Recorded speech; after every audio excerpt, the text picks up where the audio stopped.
Hi, sunog tayo. By the way, good morning. Uh, so, ay nako, ang daming sakit ngayon lumalabas. Based on our business review a month ago. Pero based on our data, ang taas pa rin ng pneumonia for ages 1-year-old to 65 years old. Siya pa rin nangunguna. Almost 60%. So tinalo pa niya yung mga pre-existing conditions. Grabe, ang taas. So ito lang siguro, dahil ang taas sa program pa lang namin yan. Hindi yun nationwide, hindi nationwide PhilHealth program.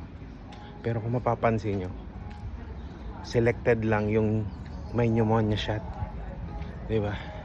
Selected lang. Sana ito ma-prioritize to, mabigyan ng budget. Sana lahat mabigyan ng pneumonia shot, walang ititira, especially yung mga bata. Sana ma-priority to, na mabigyan ng shot, pneumonia shot ang lahat ng Pinoy. So hindi selected, sana lahat.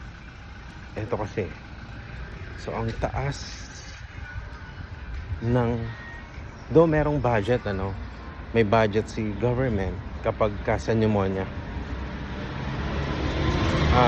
More or less averagely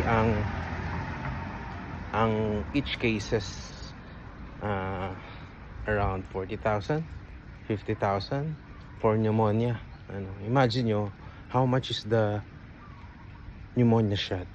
So it's around 7 to 10,000 or 5,000 to 10,000. Pero kung magkakasakit ng pneumonia, kung walang shot, possible ang each cases is 40,000, di ba? So